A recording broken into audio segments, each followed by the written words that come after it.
disuruh sehat di negara yang sakit. Hukum aja nggak tegak. Gimana rakyat mau makmur? Baru-baru ini gue dapat komentar di salah satu video gue yang ini. Isi di dalamnya membahas pendapatan per kapita negara kita. Terus gue mikir, wah, ternyata negara kita emang udah separah ini kah? Karena isi komennya itu berkaitan, padahal disampaikan oleh orang yang berbeda. Sebelumnya, gue mau menyampaikan, gue nggak memberikan nasihat apapun atau mau mengajari. Hanya mau menyampaikan keluh kesah yang gue rasakan di tengah semua ini, karena gue hanya lulusan Diploma 3 Teknik Geodesi aja, bukan orang yang memiliki pandangan tertentu. Gue hanya pure menyampaikan apa yang gue rasakan, menurut opini gue. Oke, mari kita bahas dalam sudut pandang gue. Pernah nggak sih lu ngerasa capek? Capek lihat berita yang isinya masalah terus, kalau gak korupsi, OTT atau skandal tertentu? Capek cari kerja, tapi nggak dapet padahal sudah apply ratusan kerja. Capek bayar pajak, tapi jalan rusak terus, infrastruktur gak merata di semua daerah. Rasanya kayak hidup di sistem yang gak mikirin rakyat kecil. Kadang bingung ya. Kita disuruh jujur, padahal korupsi merajalela. Kita disuruh kerja keras, padahal akses buat kerja aja gak rata. Kita disuruh sehat, tapi udara penuh polusi, makanan mahal, stres di mana-mana. Negara ini, kadang rasanya kayak orang yang lagi sakit, tapi rakyatnya yang diminta sehat duluan. Negara sakit, itu maksudnya apa?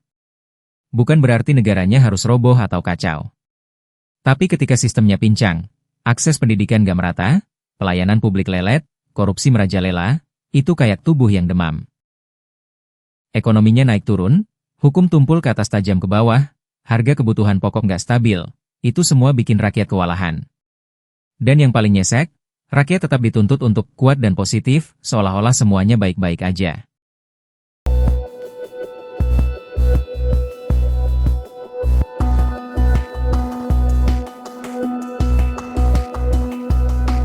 Kalau hukum nggak tegak, bagaimana mau makmur? Padahal hukum itu pondasi.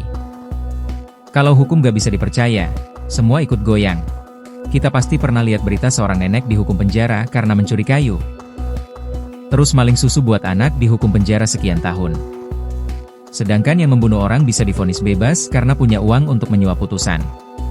Atau, yang korupsi miliaran rupiah hanya dihukum 5 atau 6 tahun saja. Padahal, sama-sama maling. Tapi tolak ukurnya malah dilihat dari barang yang dicuri. Satu mencuri dengan angka yang sangat besar, satunya mencuri dalam jumlah kecil, tapi justru yang mencuri kecil dihukum lebih berat dibandingkan yang mencuri besar. Di situ, letak ketimpangan hukumnya. Terus kalau hukum gak bisa dipercaya, semua ikut goyang seperti pembisnis gak mau investasi. Orang takut lapor kalau ditindas. Orang kecil makin susah karena gak punya becekingan, karena makmur itu butuh rasa aman. Dan rasa aman cuma bisa lahir dari hukum yang adil dan konsisten. Bukan cuma buat yang punya jabatan. Kenapa ini bikin kita sakit? Bayangin aja. Kamu udah capek kuliah, susah cari kerja, pas keterima malah dibayar nggak sesuai. Terus, kamu protes, tapi malah dibilang kurang bersyukur. Orang-orang jadi stres, cemas, gampang marah. Bukan karena mereka manja, tapi karena hidupnya dililit banyak tekanan, dan negaranya malah menambah beban, bukan ngurangin. Kita boleh jujur capek. Kita boleh marah dan mengeluh. Tapi jangan sampai kehilangan akal sehat. Justru di tengah sakit ini, orang-orang yang tetap waras, jujur, dan peduli adalah antibodi negara ini. Mungkin kecil, tapi penting banget. Kenapa? Karena mereka inilah yang menjaga harapan tetap hidup. Mereka yang masih mau jujur di tengah budaya suap. Yang tetap kerja baik meski tidak dilihat. Yang masih peduli dan berani bersuara ketika melihat ketidakadilan. Tanpa mereka, semua bisa ikut rusak. Negara seperti tubuh. Kalau antibodinya habis, penyakit akan menguasai semuanya. Tapi selama masih ada yang jujur dan waras, negara masih punya kesempatan buat sembuh. Mereka bukan cuma pengingat, tapi penjaga moral terakhir yang bikin kita belum sepenuhnya hancur.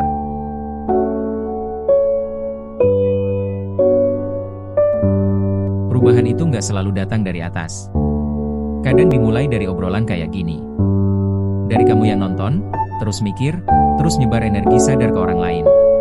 Jadi kalau kamu pernah ngerasa, kok susah banget ya hidup di negara ini?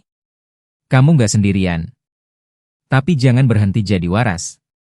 Justru karena sekitarnya lagi kacau. Karena kalau semua ikut rusak, siapa yang akan nyembuhin? Gimana menurut lu? Apa kita cuma perlu diam, hanya bisa lihat keadaan sekarang tanpa ngelakuin apa-apa? Pasrah dan berharap yang terbaik buat negara ini?